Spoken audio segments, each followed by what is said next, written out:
And this is especially when I hear people bring up a Ed Milet, Joe Rogan kind of name. Already, my red flags go up. And I'm Yeah. like, let's actually talk about this. Let's go. Yeah, make it look easy. Hey, stand up. The Ryan Hanley Show shares the original ideas, habits, and mindsets of world-class original thinkers you can use to produce extraordinary results in your life and business. This is the way. Hello, everyone, and welcome back to the show. We have a tremendous conversation for you today with Olivia Atkin. Olivia is a former Lockheed employee, former data analyst, former adjunct professor, former player public relations professional for the New York Giants for almost 5 years, and now the founder of Achieving Success. If you are a leader or an entrepreneur and you struggle with defining your personal brand versus your corporate brand, where you should pay attention, where you should focus, how much effort should you put into your personal brand versus the brand you're trying to build? How do we marry those two together, and how do we grow that brand to not just get notoriety, but to ultimately achieve real results, growth in our business, growth in our career? This is the episode for you. You are going to love this one. Lock in, get ready. There are tons of both high-level theory as well as boots on the ground, tactical advice, things you can do. Leaders and entrepreneurs, you're going to love this episode. Before we get there, I want to say thank you to everyone that has now made us an Apple Top 100 podcast for all of Apple Podcasts in the United States. It's an incredible achievement in a relatively short period of time, and it comes from you, the listeners. I love you for listening to the show. I appreciate that you share this show with your friends, that you share it on social media, and that you continue listening. I love you for listening. Let's get on to Olivia Atkin. Olivia, it's awesome to have you on the show. Thanks for making some time for us. Thank you for having me. I'm so excited to be on. Yeah. So I want to start. You do a lot of podcast consulting, helping people with personal brands, high net worth people grow in the podcast space. In general, how does building your personal brand today, has it evolved over time in terms of career development? Like, it seems to me today, building a personal brand along with your career has become almost an essential, where maybe 10, 20, 30 years ago, that was not necessarily the case. Do you agree with that? And where do you fall on that particular topic? I 100% agree with you. I think in today's age, especially with the closeness people feel to social media, the accessibility social media gives you, if you don't feel a connection to someone you want to potentially work with, you're probably not going to hire them. So this is actually something a individual just hired me to work with them on, was getting on podcasts and starting their own podcast, because they have a very eclectic, powerful, professional brand and business. I mean, they are making millions and millions of dollars annually and are working with people like Tom Brady and different big stars like that, but no one knows who he is when he walks in a room if there isn't that network already. And that's because, and he was the first one to point it out, he has no social media presence. When you Google his name, his company might pop up, but there's nothing on LinkedIn. There's nothing on Instagram. It's not that easy to find him and learn about him to make a decision to work with him in his company. So he's been in a business for 20 years, but when talking about connectivity to others and sharing that knowledge to help others, he's struggling because he's going, wait, I don't have that personal brand, because I only thought about the professional brand and building my business. And I think what ends up happening as entrepreneurs or professionals, but a lot of times with entrepreneurs, it's all about the business all the time. There's sometimes a lack of thinking about your own personal development, meaning family time, regroup, mental health, and just that drive to meet goals, excel, set those new goals. And so when you take a step back, you're going, wait, I'm doing all these other things. Why aren't people connecting with me? Because they don't feel that sense of relativity. I can't even say the word right now. But you know, I get a lot of referrals because of the fact that you know how I'm going to talk, you know what I'm about, where my ethics stand, how I'm going to handle a situation, and how I'm going to approach it based on conversations I have on platforms like yourselves with the podcast. And so I think it is really important to understand that you don't have to be a rock star on all these platforms, right? You don't have to be TikTok famous. You don't have to be Instagram famous.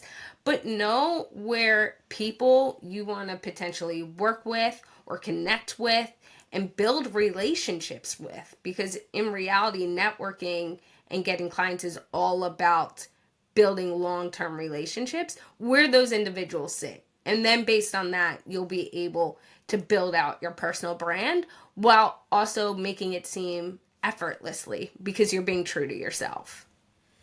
Can you expand upon the difference between building a professional personal brand on social media and I think what a lot of people picture in their head when they think about this topic, which is like kids dumping buckets of goo over their head to get more views on TikTok? Yes, of course. And that's the thing. You have those videos that can go so viral like that and those trends.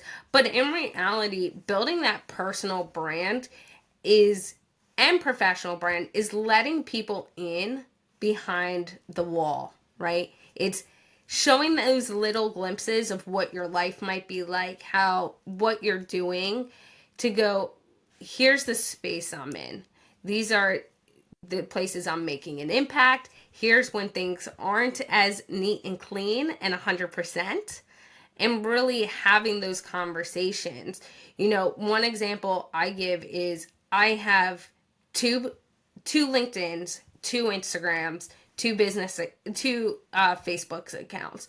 One is, you know, all my personal stuff where all my friends sit, my college friends, all of that. And I have a lot of people who still connect with me on my personal Instagram and personal LinkedIn. And you will see some different content than you will see on the business page. On all of the business pages, it's episodes that have been released, promoting other podcasts that I've been on or I think are really doing cool, interesting things, or tips and tricks and things like that. You're not seeing me fishing in Alaska or at a family wedding in Italy, sharing some history from that culture that I've learned. My personal brand is following the morals of and ethics that I want in my business, but also showing this more personable side. Yeah, it's a really cool thing that I was able to, you know, I'll use an example. I always do community outreach, community service. So I might highlight a organization and a day of service that we've done. And so you get to see who I am as a person while letting you in to the aspects that make me who I am. And I think that's the thing we all have to remember. Social media has become this space where so many individuals show those A moments, those A-list moments, maybe the B, but not those C and D. And individuals are scared to show that sometimes you have to pivot. Sometimes the space you're in, you could excel in, but you choose to do something else. Talk about that. Talk about that journey and let that also bleed into your business brand as well. Because all those things you've learned will only help elevate your personal and professional brand. So do you recommend everyone have both a personal profile and a business profile on whatever platforms they choose to engage in? Yes.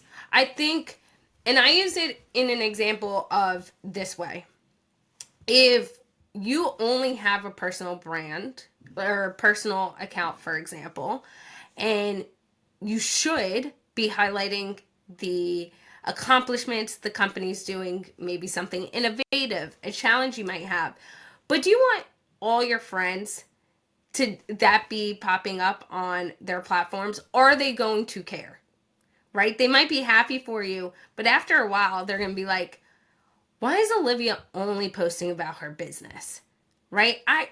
I'm not her client. I don't care. Right? Whereas people will organically find you by your name and the search engine optimization, but in reality, they're going to start searching the business name.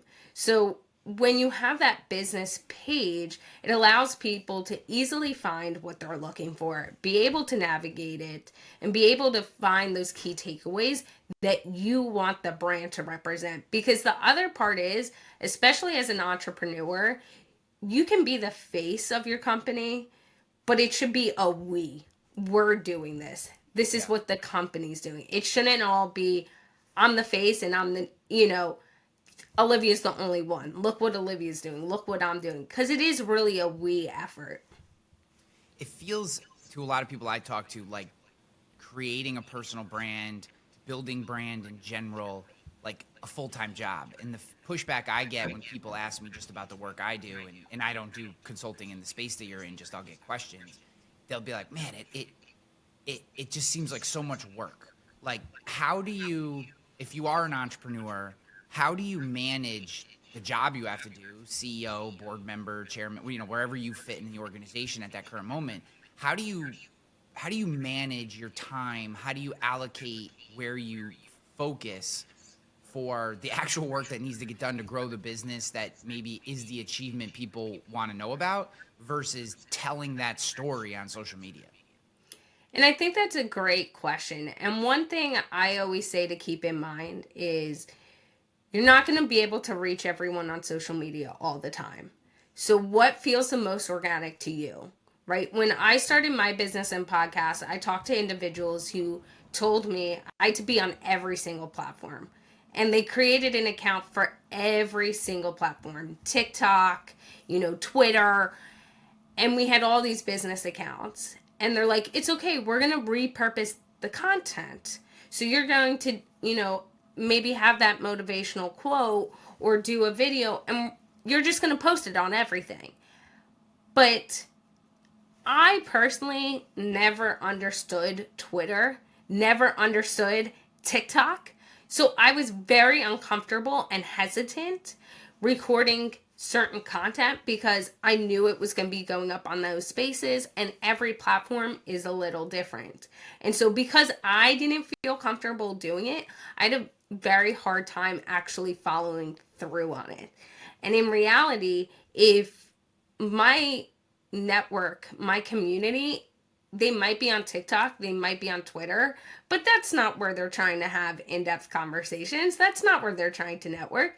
So I really took a step back and evaluated, where do I feel the most comfortable? Where do I look to engage in conversations with individuals? I find the most rewarding. Number one is LinkedIn for me. I think it allows you to really communicate with people on a different level and seeing what people are doing. So for me, that was the most important platform to be on. Second is Instagram and Facebook. But then because I was actually comfortable with LinkedIn, it was very easy for me to take 5 minutes out of my day and maybe do a short post about what I'm thinking, a conversation I had with an individual and the outcomes we got, how my thought process might have changed, how I might have approached something. And to your point with carving out the time, one thing I do is when I have a chunk of available time, I will take that 2 hours and go, for example, those 2 hours and say, let me sit down and do this content. so that every week when I want to post, I have something in the bank. Now I'm not panicking to release something. I have something available and I'm able to turn it around, and it will take me a minute and a half to do. And I think that's one thing a lot of individuals forget to do is plan. When you have that time or you know you're about to hit busy season, hold yourself accountable and say, okay, I'm going to sit down. I need X amount of videos or thoughts that I want to put out during that time. Let me just write it down now because I actually have the time. Yeah, that to me, most people do not have a plan. They certainly do not have a system or a process for getting content out. I use, and this is, everyone's is different. This is just, I use Apple Notes, and I literally created folders in Apple Notes, and I have an inspiration folder, and underneath that is draft article folder. Underneath that is ready for LinkedIn folder. Underneath that is ready to be repurposed to Instagram folder. And then the next one is, does this potentially become a newsletter? And what in that process, just giving the listeners at home an idea of what I do, and everyone's will be different, but the idea here is that I have a piece of an inspiration, something may hit me. I see an article or someone else's video or listen to a podcast, whatever, an idea hits me. And then that can be slightly restructured over time for each platform to fit the platform, but you're not creating from scratch over and over and over again. And like, you post something on LinkedIn, the next week you could post that same thing on Instagram, tailored maybe slightly differently with a slightly different image or whatever, or maybe put a little video with it. And now you have another piece of content that, as you said, takes you less than 5 minutes to put together. But I think the really important point, and I'd love for you to expand upon this, is choosing the right platforms for you. Same mistake, right? Was trying to create everywhere and post everywhere, and I'm going, TikTok, I'm similar. For me, it's LinkedIn and Instagram. I don't even really post on Facebook that much.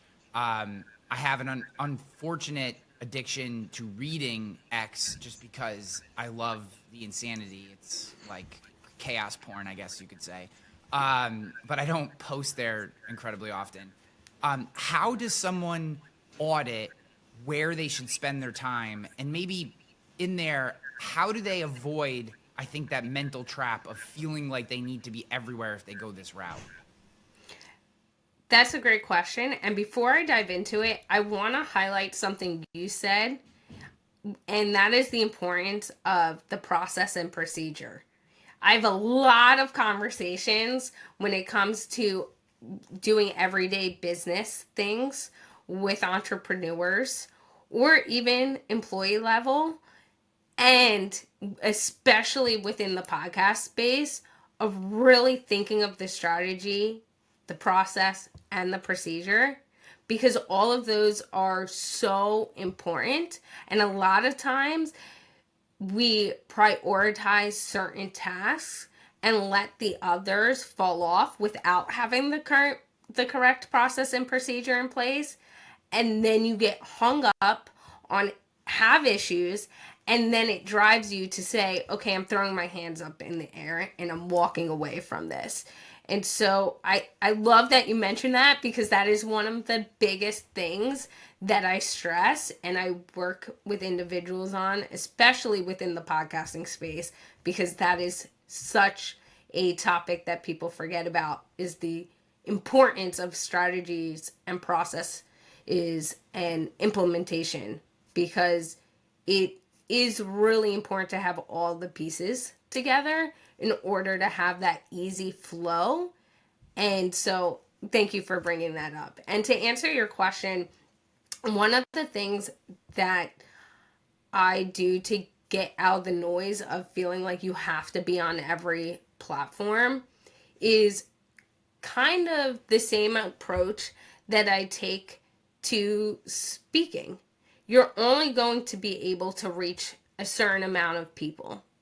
You're only going to be able to connect with a certain amount of people. Even if you're in every single room and every single space, how many people are really going to benefit from that? What are the conversations you're having? So again, it goes back to something I'd mentioned earlier is, where do you feel the most connected? What are the things that you find the easiest to navigate? And to be honest, and I'd love your opinion on this, you should not be in every room. And I think that's a big mistake, and it's a mistake people make the same way that individuals make the mistake of looking at, I have to be super niche. I'm not going to be successful if I'm not niche. And this was something when I started out in my business and with my podcast, people said to me, you're too broad. You're not niche enough. Your business is going to fail. Same kind of conversations happens on social media. You're not on all the platforms. You're not going to actually be able to reach everyone. But do you want to be able to reach everyone, or do you want to have quality over quantity? And I think that's something that you have to really ask yourself, and then ask yourself, once you figured out where you feel most comfortable, what is the information as a knowledge expert, as someone who's in the field, you wish you had? That if you were put in the reverse position, you were the client, you were the person looking for the right person for XYZ reason, you were able to see that through online platforms. That's how you know not only what platforms to be on, because when you put yourself in someone else's shoes, you're going to find out where you're going to. Are you going to TikTok versus LinkedIn? If you're finding yourself on LinkedIn, that's probably a good space to be in. As well as, are you someone that, if you're talking about real estate and the market, is trying to learn more about the market and should share articles, should share, these different aspects? Or are you looking for those fast tips? And that can help build out your strategy. Yeah, one of the things that I talk to people about when they just ask me questions is, and this is all learned through a lot of beats. What kind of content do you like creating? Like, if you're not visual, if you're not willing to use the camera on your iPhone, Instagram is not going to work for you. Like, it's just that, like, it is a visual platform in its nature. So if you're unwilling to take pictures when you're behind the scenes at the speaking event, or behind the scenes at your company, or, do a little 15-second reel while you're going for a walk on an idea, like, this is the type of visual and audio video content that works on that platform. And if you don't want to get in front of a camera or use the camera at all, then even considering Instagram is a mistake. It's not where you're going to be successful. You have to be visual. If you're more of a writer, then you do need to gravitate towards something maybe like Facebook, or X, if you want to. X is really just economics and politics. Everything else is you get zero traction there. So if you're not in those two spaces, it's just more like I said, like chaos porn. But you want to gravitate towards something towards LinkedIn, and this is the part that it kind of leads into my next question. I find so many people, maybe they listen to that, right? And they're like, okay, I'm going to dedicate myself to LinkedIn. And then they write something and they get like 3 likes. And they're like, this is stupid. It doesn't work. Like, how do you push past what is inevitably going to be? Unless you are walking in as some deca-billionaire who has some amazing story that just in and of itself attracts attention, right? Like, you're going to have to build an audience and build people need to be looking for your content. They need to see your name and go, oh, this is someone who I respect, appreciate because I read this thing before and saw this. How do you get past that early lack of traction, which 99.9% of people are going to experience? It's honestly, if you think you're not going to have a lack of traction, whether out the gate or periodically throughout the year, I would love to have a discussion with you, because even now, I have that sometimes. And I try to prepare individuals with the fact that no matter what is happening in life, how amazing you are, not everything's going to land. And algorithms play a massive thing.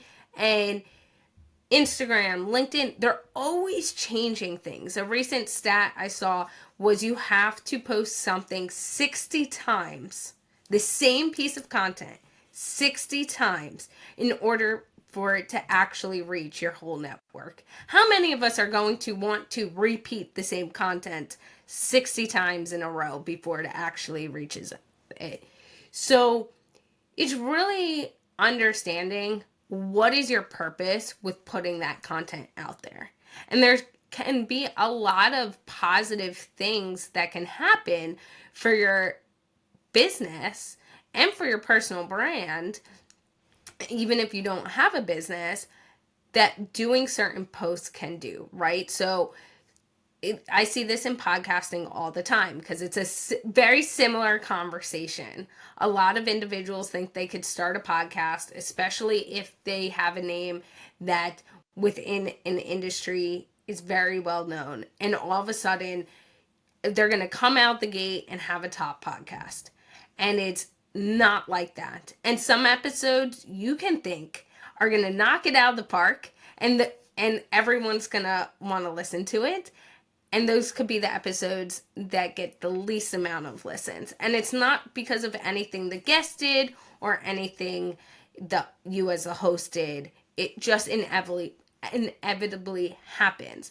And so one thing I always say is look at what time of year it is. And I use summer and holiday times as like key examples. Around Christmas time, and Hanukkah and all the different holidays and the New Year, how often are you going on social media yourself and reading more of that business-oriented, industry-oriented content? Or are you spending more time with your family? Same in August. That's when a lot of people take family time. So if you yourself are spending time in other areas, maybe not going on and doing different things on social media, why do you think everyone else wouldn't be in the same boat as you? So understand the flows of seasons and what that means for content and how people are going to approach it. And a lot of times they are going to see it. They're just not going to have the time or bandwidth to comment on it. So if you actually go into your data on that content, it might be way higher than those 1 or 2 comments or likes that you have. So understand that not everyone, no matter how awesome you're doing, is always going to comment or share it. It's what is the impact you want to make with that I think is the most important. Yeah, that's something that I've done. I have done some YouTube consulting over my time, and one of the things that I tell people is you just have to post all the videos. You're never going to be able to guess. You're not Mr. Beast. You don't have a 30-person team. You haven't been doing this since you were 6 years old, like the vast majority of people in the world, right? Like you don't know which one is going to hit.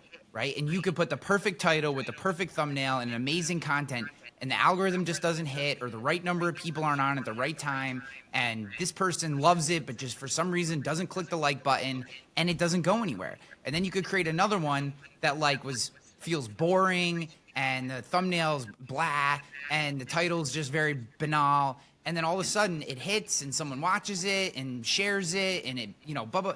And now all of a sudden that one, and you're like, I don't understand. And that confusion, I think, gets to people. And what they miss is it's not any one individual post. It's the culmination of all the posts that you put out over time that ultimately lead to your success. And to try to guess or have expectations on one piece of content versus the other is only going to lead to letdown and frustration, because there's just, it's not a 1-for-1 system. It just doesn't work that way.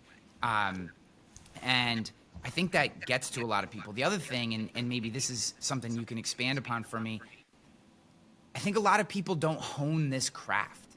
They don't read copywriting books. They're not, if Instagram is important to your business, they're not looking at camera angles and motion like the things that draw people in, and how to develop that 3-second hook, or what's a good heading that draws people in, and how do you keep people moving through your article, or like we just put a piece of content out and go, well, there's value in there, and it's like, yeah, but you're also competing against every other single person that posted today on that platform, every other platform, every TV show, every podcast, their kids, their partner, spouse, every other thing in their life. Your single post that you put out is competing against all of that. So to think that you can just put out, and I see this so much with people that are starting, particularly on LinkedIn, right? They'll put out a post, and like it'll be a good image and it'll be an interesting topic, and then it'll be like 7 block lines of text just lumped together in this huge paragraph. And it, like, just looking at it makes my brain hurt. Like, I just will not read that. And I know most people won't read that. And like these little people get like frustrated with me when I talk to them about like, look at your, like, someone will say, hey, look at this, it's not going on. I'll be like, just look at your formatting. And they'll be like, what do you mean? And I'm like, it's so hard to read. This could be the key to the Holy Grail. This could be the map to an El Dorado, and no one's gonna read it. It's 7 block lines of text stuffed together. Like, make it digestible. And so how do people go about, or maybe just expand upon your thoughts, and maybe some of the work that you do with your clients, both on the podcast side and on social media and branding, around actually honing this craft, or outsourcing this to other people? Because I know that's become a big business of, say, you interview me for an hour and then I pay you to chop that up and create the post for me. It's my original thoughts or whatever. So like maybe compare and contrast the time and energy of honing the craft to just outsourcing this completely. And I think that's such a great question. And I love how passionate you just got about this, because it is something I have conversations day in and day out. When I started my business, one of the things I offered off the bat was a podcast audit. And this is when podcast audits weren't that big of a thing. And I was just like, I can help you look at where the gaps potentially were. And in every single conversation, I did over 100 podcast audits in 6 months, and every single one was formatting, titles, and descriptions. And that is why that is now one of my services for my clients. A lot of times it's wrapped into their overall package, but that is such an important thing. And one conversation I have with almost every podcaster I talk to is their description. And it falls on the line you just said of this massive text. So when I look at their podcast, I typically always start with looking at it from my computer. And inevitably, so many people have the idea or have been told by someone they need to put everything and anything in their description. And the descriptions, formatting wise, are so different from episode to episode. You can't easily find certain information, right? The links to a guest, your, as the host, contact information, because every single time it's somewhere else. Okay, that shouldn't be. It should be as easy as you can make it. The next thing is, if I have to scroll 2 times on my own laptop to get to the bottom, how many times on a phone am I going to have to scroll? The more you put in there, the more likely one of two or multiple things are really going to happen. Someone's going to get irritated and just click it and never actually take the next step to listen to your podcast or go to your website from social media. You've made it too challenging. The second thing is, because you made it too dry, they're going to go, okay, this didn't captivate me in the first 4 sentences. Why would I waste my time reading? Even if the actual content, that video on social media or your episode is really engaging, that's where people misstep. The third thing I say is, if you've told me everything and I was able to rate it in 4 minutes, why would I take the step farther and listen to your episode or, go to your website to find more information? You just gave me the cliff notes of everything I need to know. And there's no stats. You're not going to get a global podcast ranking. You're not going to get the data you need as a podcast host by someone just clicking and reading your title and description. And when there's so many spaces, as you mentioned, for individuals to actually get information and connect with people, how are you going to stop them from scrolling? How are you going to stop them and have them engage with you? And so I look at it as it's a formatting issue, but it's also think of it in a more relatable way. So I use a example of your stopping to scroll and your elevator pitch. So in business, a lot of entrepreneurs know the importance of your elevator pitch. A lot of young professionals, anyone in the business space, or even in other spaces, understand the importance to have that quick elevator pitch to tell someone who you are, what you're doing, purpose of talking, whatever it might be. So your title is that thing that's going to get someone to stop scrolling and go a step farther. So if you're engaging, if you're easy to read, they're going to actually stop scrolling because their brain, as they're going down the page, has enough time to process that information. If you use words that some people can't pronounce or are hard to spell, people might have hard times searching those, right? So you're already kind of dwindling. Well, now that you've hooked them in, what is your elevator pitch? What is going to have them read that and go, okay, I need to spend my time listening to that because that's going to be interesting. So it should not be 5-6 paragraphs. It should not be time stamped with 20 different bullets. It should be, this is what we're going to talk about. This is why it's awesome. Come on the journey with us. Take it a step farther. And I've seen people transition out of that mentality, and it really does work. And the same people that use that in social media and that social media thought process are using it in their podcast space. So it's a mental idealism that once you pivot a little bit, you start to see that pivot in all areas of your life. One of the things that I've seen a lot of people do who take this on early is they look at their favorite podcaster or their favorite voice to follow on whatever platform they're on, and they try to mimic the way they do things. Like when Alex Hormozy first started blowing up 2 or 3 years ago, literally every talking head influencer, bro commentator, out there basically just started mimicking Alex Hormozy's style, right? Or it's kind of tough to mimic Joe Rogan, but a lot of people want to do that kind of, I want to just be a meandering type of topic, right? And I think it's intuitive when we hear it, but not when we're dealing with it in our own head. People come to you for your unique style, and I see things like using the big dictionary words, right? If you're going to use a big dictionary word, that has to be your brand, right? That your brand is you use these big, crazy words that half of them people don't even understand, and a certain group of people come to appreciate you for that and love you for that, and that's how you build an audience. Or it's super bite-sized chunks, or it's long-form meandering conversation. But it's like, how do you massage people out of the kind of natural mimicry phase that often happens when we start and move into what is it that makes you authentically you? And I'll give an example.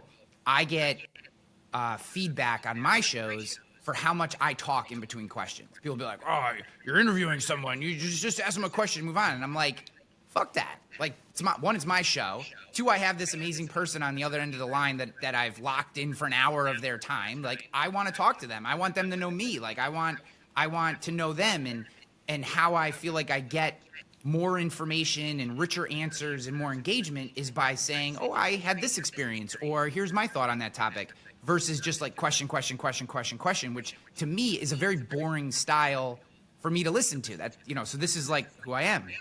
I also, as probably obvious, I don't have a problem making words come out of my face hole. So sometimes it's just like I need to get them out, so I just talk. But that's my style. That's what I do. If you don't like that, then this show is not the show for you. And I'm perfectly okay. There's how many billion people, 8 billion people, 7 billion people in the world. I don't need all of those to listen to feel like I'm making an impact. So what is your advice, your guidance? How do you coach people to find their style that, and this is the caveat, will still fit into what is the kind of necessary requirements of operating on the platform? The very first thing I like to do is, and this is especially when I hear people bring up a Ed Milet, Joe Rogan kind of name. Already my red flags go up, and I'm like, let's actually talk about this. Because so many people see video content and engage with that, and they're seeing that 60-second, 90-second clip and go, this guy's so interesting. I want to do this. I could do a podcast. But realize that whether you're a guest on a podcast or you're a host of the podcast, where do you want people really to listen? So for a Ed Milet kind of show, most people are going to first find him on YouTube. They're going. They want to watch it. He's getting people where you're in a studio, you're talking, you're really seeing that dynamic. When we talk about podcasting, that's audio. That does not actually include YouTube. So when I also get people who go to me, well, that's a top 0.01% most listened to podcast globally, but they don't have an Instagram presence as much, or they don't have all these followers on YouTube, or as many listens. They must not really be that good. And I go, stop for a second. Where is their audience? And I'll use myself as an example. I'm the only podcast that is in all 7 continents. Right? So I'm even in Antarctica. I'm in 40 countries, and 20 of them I'm on iTunes Top 100 in my category. If you go to my YouTube page, I have not exceeded 400 views on any one of my 101 episodes plus that are out there. But I'm okay with that. That is not where my main audience sits. I record in video. I like to have, I make faces during my recording of, oh, that's really interesting. Or, just so people could see the dynamics, but also use it for social media content. So if I'm already recording in video, why not release it? But I'm not hyper focusing on the quality of my video or having 6 different cameras, because I know in reality, 99.8% of my listeners are coming from audio platforms. And so that's step 1, is really understanding when you talk about podcasting, because it has come to be such a versatile word, when in reality it's not. Is that meaning a live feed? Is that meaning you want to have more of a presence on YouTube? Or do you want that audio content with the option of video? But understanding where your audience is going to go to really connect with you, to really engage. The second thing that we then dive into is we're going to talk. We're going to get to know each other. What I have found where people try to mimic other individuals that they listen to on platforms and part of that is due to scarcity. They're scared of what the potential outcome will be. They see a template that works, and in their mind, they go, if I do X, Y, and Z and follow their pattern, it's going to work. But just to your point, you will never see me see a big word. Say a big word. See? I said see. I get tongue-tied sometimes. Part of that is due to the medical condition I used to have. I used to have epilepsy. So my brain works differently. Sometimes I say things in my own recordings and I know it's the wrong word or it just does not come out due to how my brain works. So if I tried to do that, the level of difficulty that I would have, let alone the unauthentic version of myself you would get just of that due to that pressure and understanding that is not how I talk in my normal life. What you would feel that through a mic. People don't understand so much gets picked up through a microphone. They really need to evaluate that aspect. And just because something has worked for one person, you also don't know what they're doing behind the scenes. So is that host really only recording for 30 minutes? Or are they bringing in a team and they're recording for 2 hours and doing all these edits to the audio so you get this product? Are they recording, as I call the live to show? Meaning I record all my episodes as if you were in front of a group of people and you were live. No edits. And then if something happens along the way where internet goes out or, something happens or you really fumble on something, we can edit that out. But there's a level of authenticity that happens when you go, we're hitting record, and whatever happens during that time, wherever the conversation goes, we're going to roll with it. And so having a conversation with someone while they're preparing for what their show will actually look like, and then going, this is what I'm hearing you say. I'm really enjoying when you're leaning into this aspect or that aspect. That is what helps figure out for you what people are going to engage in. What are your friends, family, people you network with? When you bring up certain things, when your body language goes into certain positions, really engage with and take away with. Because not only does that make you you, but that's what makes you unique and different. And people want to see that more than anything else. Yeah, it's funny how we are attracted to the people who own exactly who they are, the way they are, and then we try to mimic them and be like them and not ourselves. It's like this super odd thing about, especially early in someone's creation career or personal branding career. It's like, take Gary Vaynerchuk, right? Early in his career, he's got this crazy haircut. He's this maniac. He's on the street. He's screaming. He's cursing. He's talking about all this different stuff. But that's exactly who he is. I've met him in person twice. Like, that is literally, he's also like the nicest guy. You know what I mean? That niceness that comes off, that's like actually both the experiences I've had with him are exactly like that. So incredibly caring and present. And then people will try to mimic that. It's like, yeah, but you're not him. Like, this is this crazy immigrant from Jersey who owns exactly the way he is. Maybe put on a little for show in certain instances, but we all do that. But basically who he is. Find that, but for you. Like, what is that thing? And it could be a more buttoned up thing. It could be a more, maybe you don't curse. Maybe you do curse. Maybe you refuse to use sports analogies. Maybe you love sports and whatever that thing is. Maybe you have little insider jokes in your podcast for people who listen all the time. Like, but whatever that is that makes you interesting and different, that is the thing that people are going to grab onto, not the formulaic way in which you position your podcast. And that to me is just the biggest mistake that people make. And that's the thing.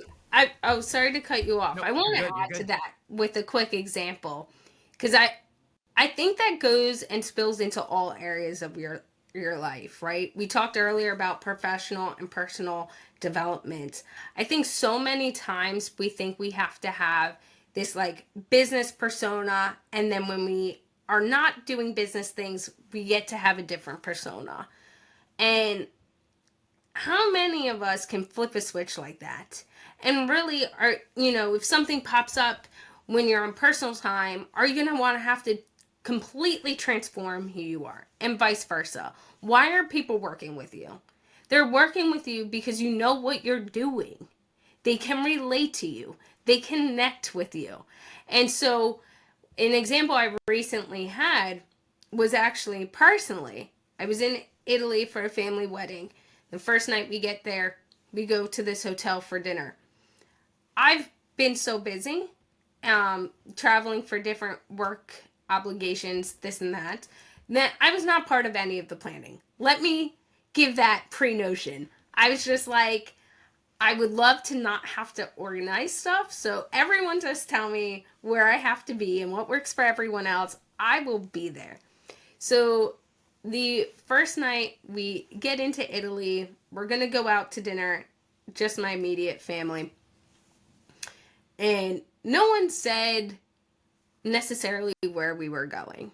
And it had been a travel day. I did not feel like changing. So I was wearing my Lululemon or Athleta sweat kind of like workout pants, but the flared one, so looked a little bit more professional. A t-shirt, and I put on my North Face because that was the easiest quick jacket I had, and it was a little chillier that night. And we roll up to this restaurant that's at a resort, and I am seeing people get out in ball gowns. And I'm sitting there. Now, the rest of my family was more dressed up than me. I'm not talking like gown level and a sports jacket kind of thing, but could look like they were going to this place. Me, I look up and down and I'm like, I feel underdressed. And in that moment, I was just like, well, this is who I am, right? I decided not to get changed. I didn't know where we were going. I didn't ask any questions. And I'm going to own it. I'm going to walk into that restaurant like I belong there. And if other people don't like it, that's on them, because this is how I'm dressed. And my sister was like, Olivia, seriously?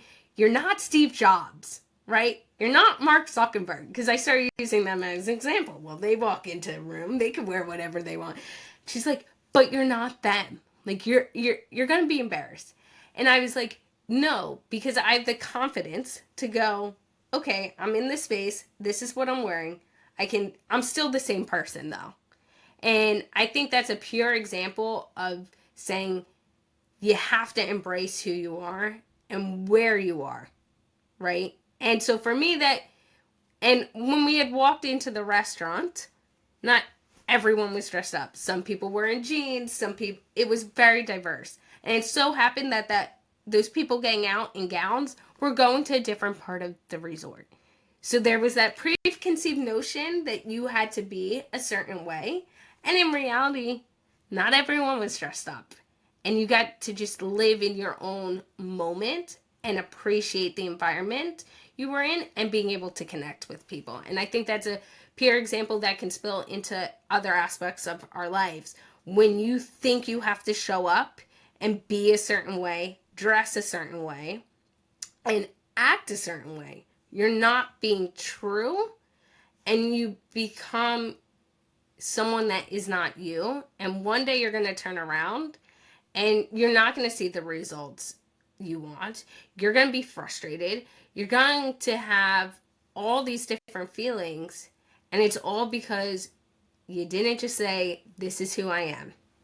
Yeah. I have two comments, and one, no one knows you're not. Well, they know you're not Mark Zuckerberg, but they know you're not a Mark Zuckerberg type. You know what I mean? No one knows that. You could walk in and be like, look, bitch, I own this place. You know what I mean? Like, no one knows the difference. And two, I love your point of the preconceived notion thing. I had a mentor say to me, would you rather go as far as you possibly can as who you are, or go farther as someone you're not and live someone else's life?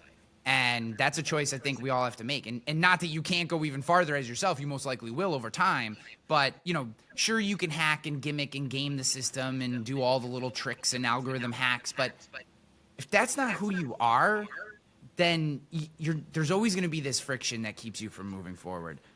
Olivia, I wish we had more time. I could talk to you about this stuff all day. I appreciate the hell out of you. If people want to learn more about the work that you do with branding, with helping people launch and make successful podcasts, where can people learn more about you and your work? So you can search Achieving Success LLC on LinkedIn, search Olivia Atkin on LinkedIn. I answer all my messages.